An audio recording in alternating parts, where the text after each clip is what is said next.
Hello दोस्तों, सभी को प्यार भरा नमस्कार। मेरे इस यूट्यूब चैनल पे आपका हार्दिक स्वागत है और मैं मुनाफ खान अपने इस प्लेटफॉर्म पे आपका हार्दिक स्वागत करता हूं।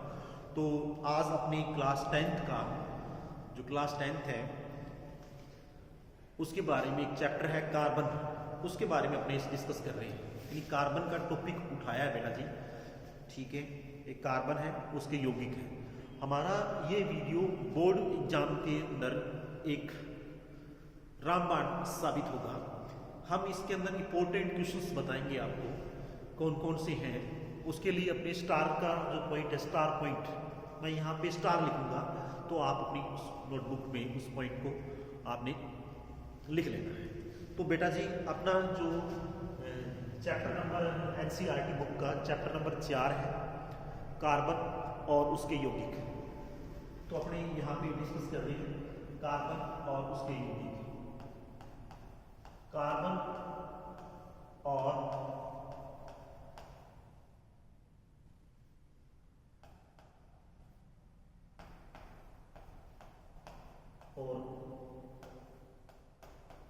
उसके यौगिक, ये अपने चैप्टर उठाया है, ये वाला चैप्टर, ठीक है। कार्बन इट्स कंपाउंड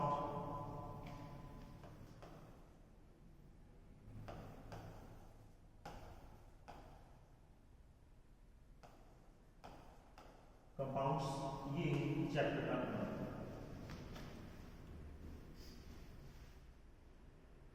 ये चैप्टर का नाम है कार्बन और उसके यौगिक। ये अपने इस चैप्टर के बारे में डिस्कस करने जा रहे हैं। अपने एनसीईआरटी बुक है, उसके लाइन टू लाइन बात करनी है, ठीक है। एनसीईआरटी बुक के इस चैप्टर के अंदर अपने लाइन टू लाइन बात करनी है कि क्या है, क्या कह रहा है। अपनी जो बुक है एनसीईआरटी वो क्या कह रही है, उसके बारे में अपने डिस्कस करने जा रहे हैं।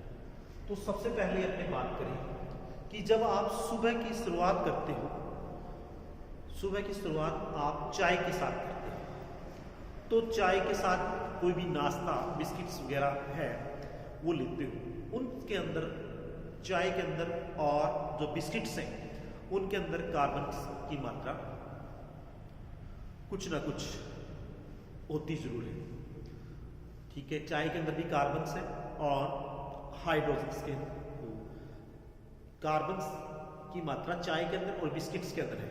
उसके बाद अपनी जो चपाती है उसके अंदर भी क्या है, कार्बन की परसेंटेज है, कुछ ना कुछ उसका परसेंटेज है, ठीक है। ये बात जानते हो आप। तो आप खिलौने लेके आते हो, क्या लेके आते हो, जो खिलौने हैं वो लेके आते हो। खिलौने के अंदर जो प्लास्टिक है उसके अंदर भी क्या है, कार्बन है। ऐसी कोई भी चीज नहीं है, सुबह से लेकर शाम तक आप जो जितनी चीजें यूज करते हो उनके अंदर बेटा जी कार्बन है, उन सभी के अंदर क्या है, कार्बन है, ठीक है। अपने कपड़े के अंदर भी क्या है, कार्बन है। ऐसी कोई भी चीज नहीं जिसके अंदर कार्बन नहीं। और कार्बन जैसे गर्मी के मौसम में आप जो ग्लूकोज डी लेते हो उसके अंदर भी क्या है, कार्बन। तो कार्बन एक एनर्जी देने वाला सिस्टम है, एनर्जी का टॉनिक है, ठीक है। सभी ऐसी कोई वस्तु नहीं जिसके अंदर कार्बन नहीं है। आपका जो इंक है, पेन है, कॉपी है, जो भी है उसके अंदर कार्बन की मात्रा है।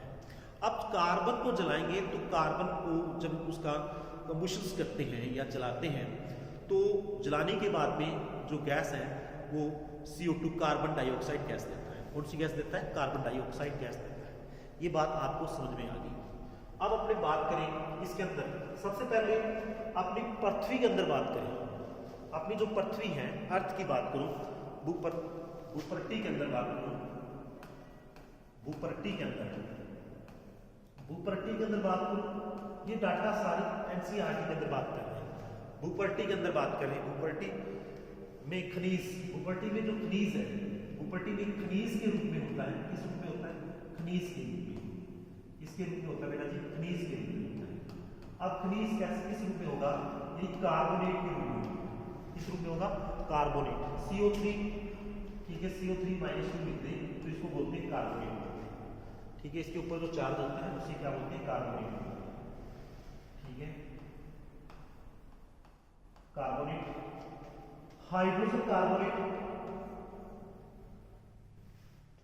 हाइड्रोजन कार्बोनेट HCO3 माइनस,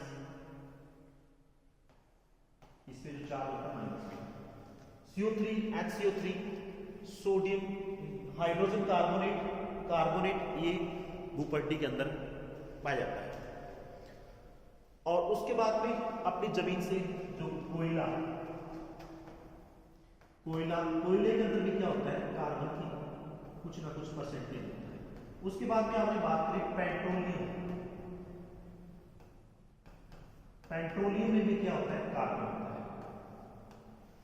ये नोट कर लेना। भूपट्टी के अंदर जो कार्बन है किस रूप में होगा, खनिज के रूप में होगा, और किस उसके अंदर कैसे होगा, या तो कार्बोनेट फॉर्म में मिलेगा, या हाइड्रोजन कार्बोनेट के अंदर, या कोयले के अंदर, या पेट्रोलियम के अंदर क्या पाया जाएगा, कार्बन पाया जाएगा।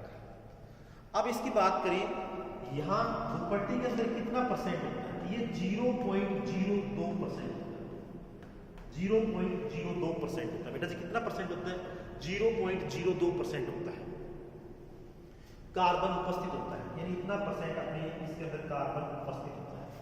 अब दूसरा ये पॉइंट हो गया पहला, माय लॉर्ड, इस पॉइंट को नोट कर लेना, इस पॉइंट को आप नोट कर लेना। अब दूसरे पॉइंट की बात करूं मैं, पॉइंट नंबर 2, अब आता है वायुमंडल। कौन आता है, वायुमंडल, यानी अपने आस वायुमंडल में, ये वायुमंडल में बेटा जी किस मंडल में, वायुमंडल में बेटा जी ये किस फॉर्म में मिलता है, कार्बन डाइऑक्साइड के रूप में। अब कार्बन डाइऑक्साइड के रूप में मिलता है, वायुमंडल किस रूप में मिलता है, कार्बन डाइऑक्साइड के रूप में मिलता है। वायुमंडल में किस रूप में मिलता है, कार्बन डाइऑक्साइड के रूप में। और यहां इसका परसेंटेज है बेटा जी 0.03%, या आप कह सकते हैं इसको, यहां 0.02% है ऊपर वाले में, और नीचे वाले में बात करें बेटा जी 0.03%। ये 2 पॉइंट नोट कर लेना, ये 2 पॉइंट नोट कर लेना। भूपट्टी में खनिज रूप में मिलता है कार्बोनेट, हाइड्रोजन कार्बोनेट, कोयला, पेट्रोलियम, और इतना इसका परसेंटेज है। अब अपने बात करें नेक्स्ट, ये तो हो गया परसेंटेज। अब दूसरा पॉइंट बात करूं मैं, पॉइंट नंबर 3 की बात करूं, जो कार्बन है ये कोवलेंट बॉन्ड बनाता है,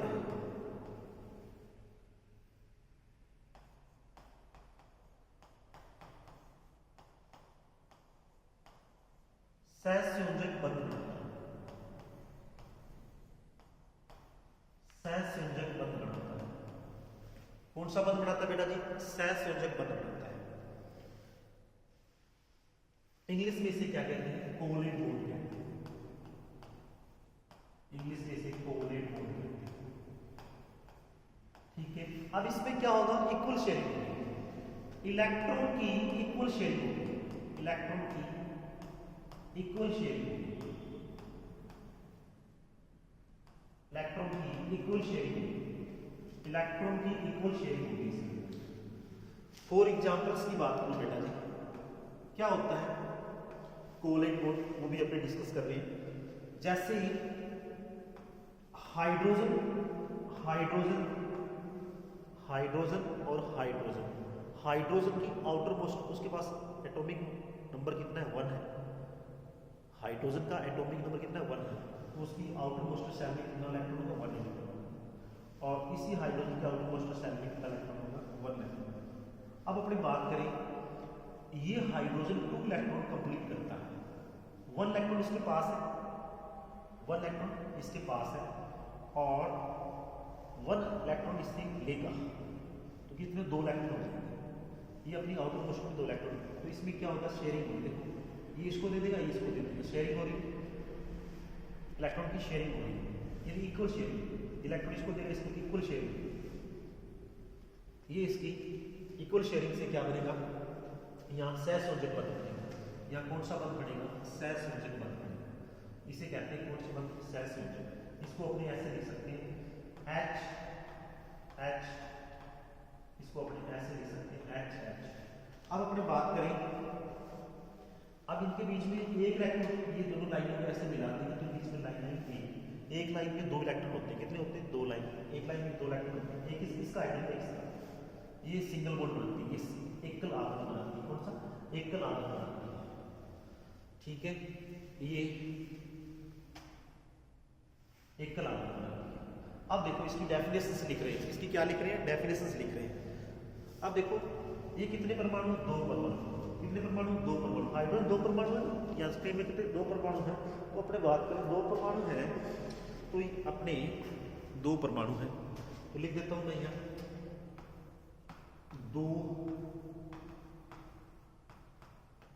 2 परमाणु,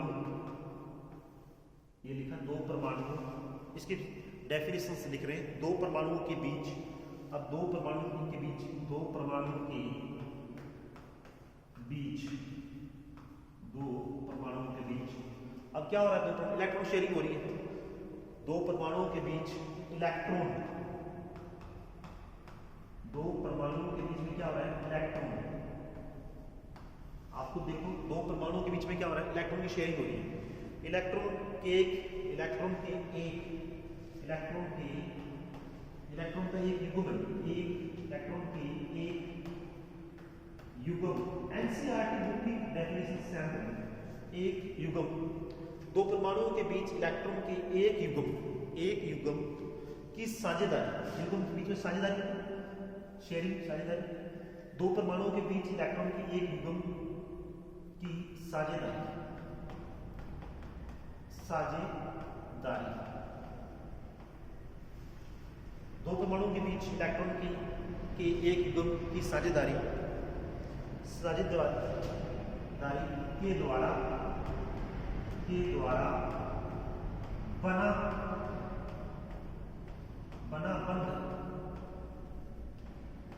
बंध,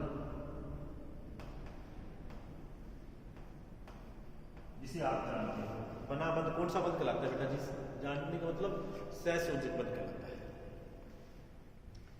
के द्वारा बनने वाला, यहां कर सकते हैं अपने बनने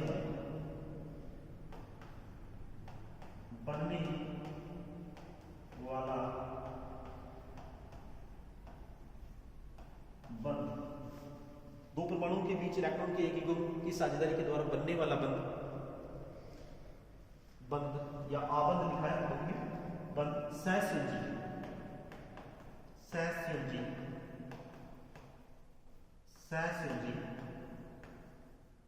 बंध कहलाता है, सहसंयोजी बंध कहलाता है, ये सहसंयोजी बंध। अब कौन कौन से में सहसंयोजी बंध होगा? कार्बन के जितने भी हैं जिनमें इक्वल शेयरिंग है, अपनी बात करें जिनमें इक्वल शेयरिंग है बेटा जी, क्या होगी? इक्वल शेयरिंग है। जैसे O, इसके आउटर मोस्ट शेल में कितने इलेक्ट्रॉन है? 6 इलेक्ट्रॉन है। कितने हैं? 6 इलेक्ट्रॉन। कितने हैं? 6 इलेक्ट्रॉन, ये 6 इलेक्ट्रॉन है। 2 इलेक्ट्रॉन इसको दे रहे हैं और 2 इलेक्ट्रॉन इससे ले रहे हैं।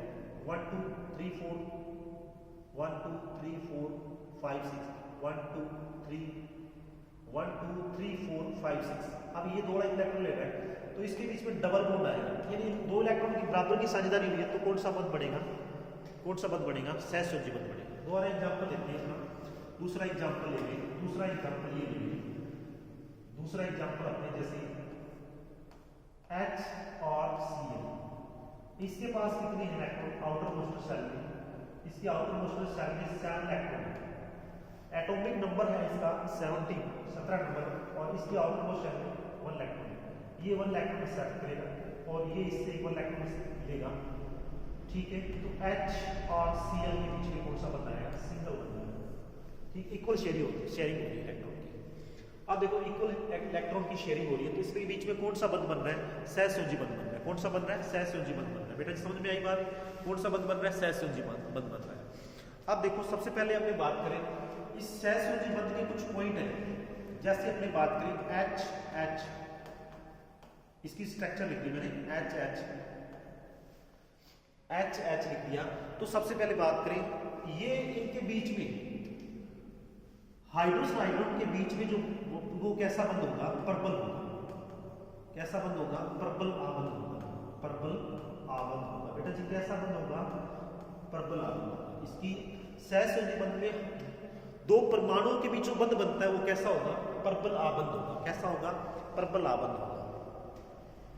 उसके बाद मैं दूसरा पॉइंट लिख रहा हूं बेटा जी, क्या लिख रहा हूं? एच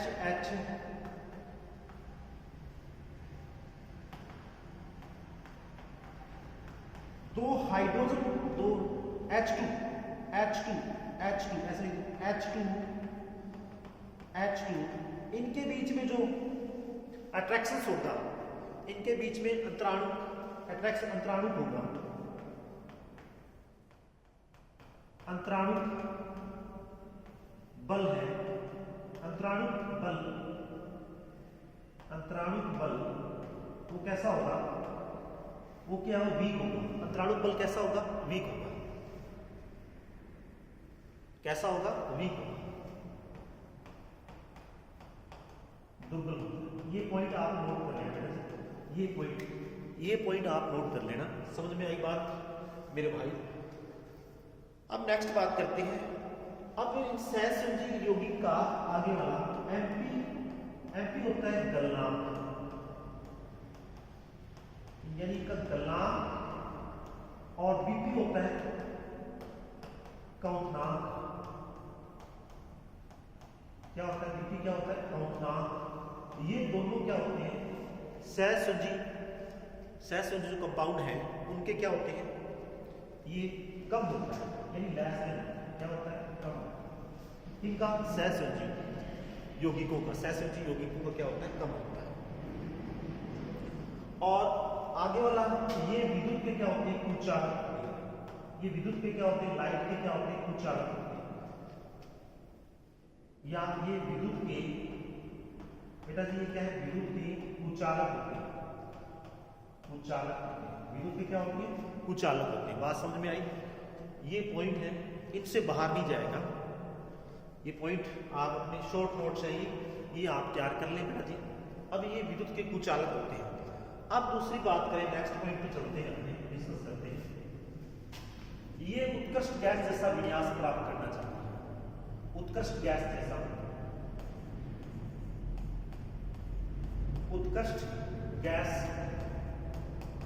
जैसा विन्यास प्राप्त करना चाहते हैं।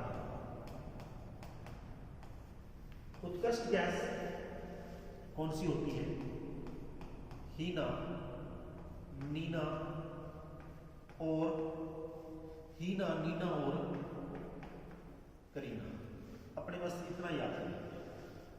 इसका एटॉमिक नंबर कितना है? 2 होता है, और इसका 10 होता है, और इसका 18 होता है। अब जब मैं इसका इलेक्ट्रॉनिक विन्यास लिखता हूँ तो इसकी K सेल के अंदर कितना होता है? 2 इलेक्ट्रॉन होता है। और इसके ये K सेल के अंदर इसके 2 इलेक्ट्रॉन, L के अंदर 8 इलेक्ट्रॉन। और इसका लिखता हूँ तो K सेल के अंदर K, L और M सेल 2, 8 होता है। कितना होता है? 2, 8 होता है। तो इनकी जो आउटर मोस्ट बाहरी कक्षा है, बाहरी कोश है, वो पूरा भरा होता है। बाहरी कोश पूरा भरा होता है। ये वाला पूरा कोश है, ये पूरा भरा होता है।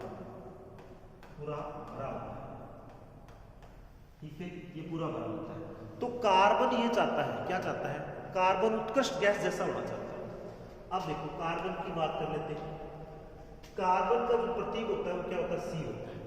इसका एटॉमिक परमाणु क्रमांक की बात करूं बेटा जी, इसकी बात करूं, परमाणु क्रमांक आवर्त सारणी में दे रखा बेटा जी, आपने 9th के अंदर पढ़ा है। परमाणु क्रमांक इसका कितना है वो बात कर लेते हैं। परमाणु क्रमांक इसका कितना है? 6 है। और परमाणु द्रव्यमान की बात करूं, परमाणु द्रव्यमान है इसका 12। ठीक है, ये बात समझ में आ रही है। परमाणु द्रव्यमान कितना है इसका? 12 है। तो अब इसका 6 परमाणु क्रमांक है। तो ये पहले K सेल के अंदर परमाणु, इसको Z से रिप्रेजेंट करते हैं, Z से दर्शाते हैं, और इसको मास को A से दर्शाते हैं। इसको Z से और मास को A से। और K है, इसकी K अगर मैं विन्यास लिखता हूं, इसका विन्यास लिखता हूं तो पहली शेल के अंदर K शेल के अंदर कितना आएगा 2 इलेक्ट्रॉन, पहली शेल के अंदर कितना इलेक्ट्रॉन आएगा 2 और L शेल के अंदर आएगा 4। इसकी बाहरी शेल के अंदर कितने आ रहे हैं 4। तो ये 4 इलेक्ट्रॉन या तो किसी को दे सकता है, जब किसी को त्यागेगा त्यागने पर CH4 हो जाएगा, C+4 हो जाएगा और ग्रहण करने पर जब इलेक्ट्रॉन ग्रहण करेगा तो C-4 हो जाएगा। ये बात नोट करते हैं। तो अब ये अपनी आउटर मोस्ट सेल में इलेक्ट्रॉन भरना चाहता है, 8 इलेक्ट्रॉन कंप्लीट करना चाहता है, जिसके कारण इसका कार्बन का विन्यास इस जैसा हो जाए। तो उसके लिए वो कंडीशन क्या करता है, या तो इलेक्ट्रॉन त्यागेगा या फिर इलेक्ट्रॉन ग्रहण करेगा। क्या कह रहा है, इस जैसा आउटर मोस्ट सेल में बाह्यतम कोष में 8 इलेक्ट्रॉन कंप्लीट करना चाहता है, तो उसके लिए उसको क्या करना पड़ेगा, या तो इलेक्ट्रॉन ग्रहण करने पड़ेंगे या त्यागने पड़ेंगे। ठीक है, ये बातें। तो जब त्यागेगा तो C4 और ग्रहण करेगा तो ये, फिर इसका विन्यास किसके समान हो जाएगा, इनके समान हो जाएगा, इनके समान हो जाएगा। मान लेते हैं, हम सपोज कर लेते हैं ऐसे कि इसने 4 इलेक्ट्रॉन ग्रहण किए, K, 2, अब इसने 4 इलेक्ट्रॉन ग्रहण किए, 4 इसके पास पहले से है, 4 की L के अंदर 4 इलेक्ट्रॉन वो ग्रहण कर लिए इससे, तो 4 4 3 8 हो गया। तो ये देखो इस जैसा विन्यास ये प्राप्त कर लेगा। ये नोट कर लो, ये बात समझ में आई होगी, ये बात समझ में आई होगी। अब नेक्स्ट बात करें,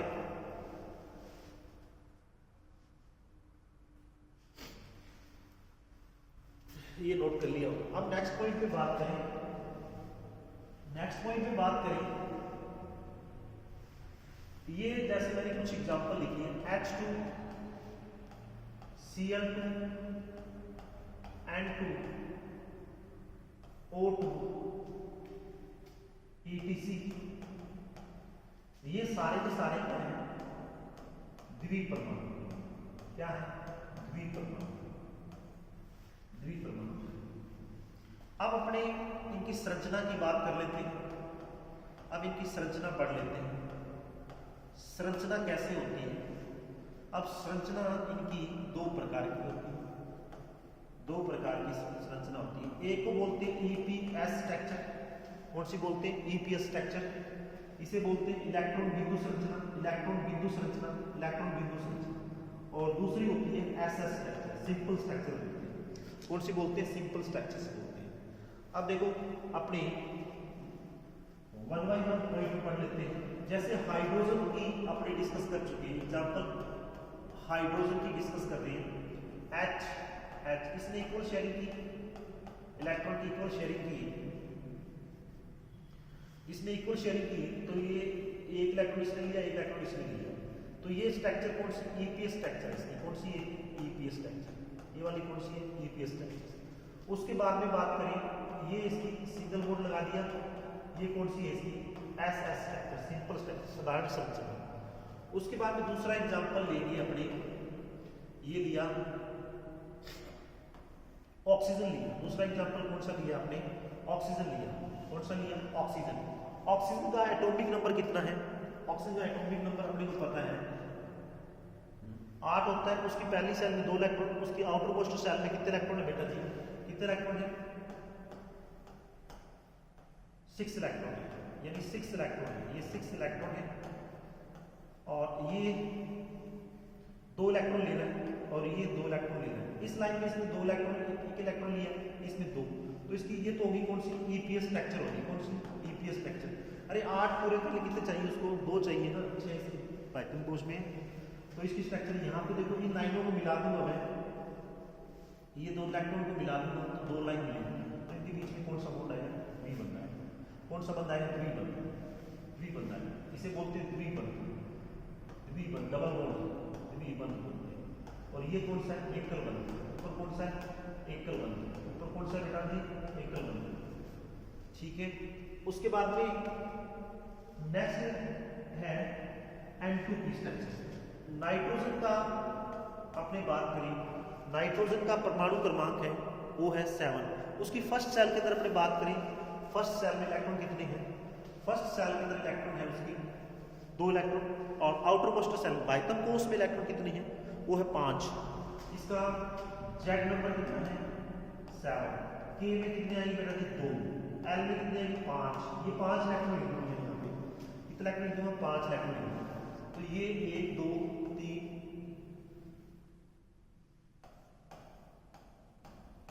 1 2 3 4 5 1 2 3 4 5। अब इसको 8 इलेक्ट्रॉन पूरे कर देंगे, इससे वाले कितना लेगा 3 लेगा, 3 इलेक्ट्रॉन लेगा। ये देखो 1 2 3 4 5 1 2 3 1 2 3 4 5 6 7 8 इसके पूरे हो गए। अब ये सैम ये कंडीशन करेगा, अब इन लाइनों को मिला दूंगा ऐसे, तो इसके बीच में कौन सा बंद आ जाएगा, एन एन के बीच में 3 बंद आ जाएगा। कौन सा आ जाएगा 3 बंद आ जाएगा बेटा जी, कौन सा बंद आ जाएगा 3 बंद आ जाएगा। ठीक है, ये अपने एग्जाम्पल लिए। अब अपने बात करते हैं किसकी, कार्बन की बात करते हैं। जितने मैंने आपको यहाँ पे लिखे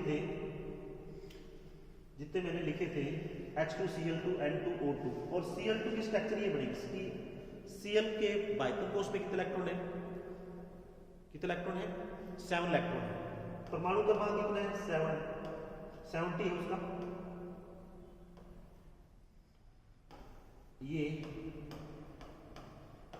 ये 7 इलेक्ट्रॉन है उसके, इस Cl के भी कितने 7 इलेक्ट्रॉन है।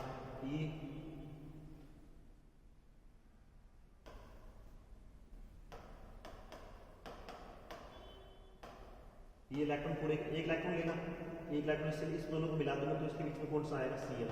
और ये कौन सी E की स्ट्रक्चर, ये कौन सी सिंपल स्ट्रक्चर, इसको नोट कर लेना। अब नेक्स्ट बात करें कार्बन की बात करूं मैं यहाँ पे, किसकी बात कर रहा हूँ कार्बन की। अब अपने देखो कार्बन की ही बात करता हूँ। सबसे पहले कार्बन का जो एटॉमिक नंबर ये सब बात कर ली है अपने। अब कार्बन की जो विशेषता है, कुछ विशेषता है, इसकी विशेषता है कार्बन की विशेषता के बारे में, बात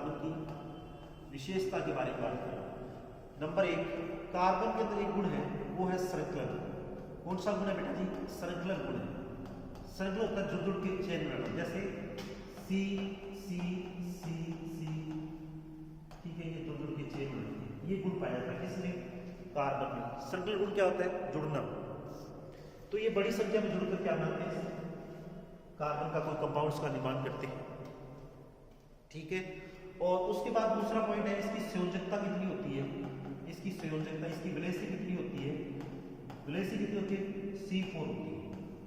C4 ये जब इलेक्ट्रॉन डोनेट करता है, जब इलेक्ट्रॉन को त्यागता है तो C4 लिखा जाता है, और जब ग्रहण करती है, जब इलेक्ट्रॉन ग्रहण करता है तो C-4 लिखा जाता है। इसके अलावा और ये अन्य तीसरा पॉइंट, कार्बन अन्य तत्वों के साथ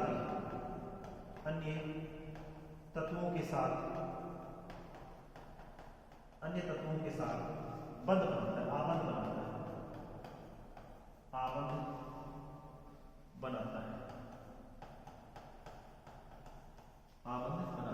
कार्बन अन्य तत्वों के साथ भी क्या बनाता है, बंध बनाता है, आबंध बनाता है। तो ये अपने को ये पॉइंट अपने डिस्कस किए हैं, ये कार्बन की विशेषता है, 2 है, उनके बारे में डिस्कस की है। तो thank you for video watch. Next again इसी क्लास का नेक्स्ट वीडियो लेके आएंगे। Thank you for video.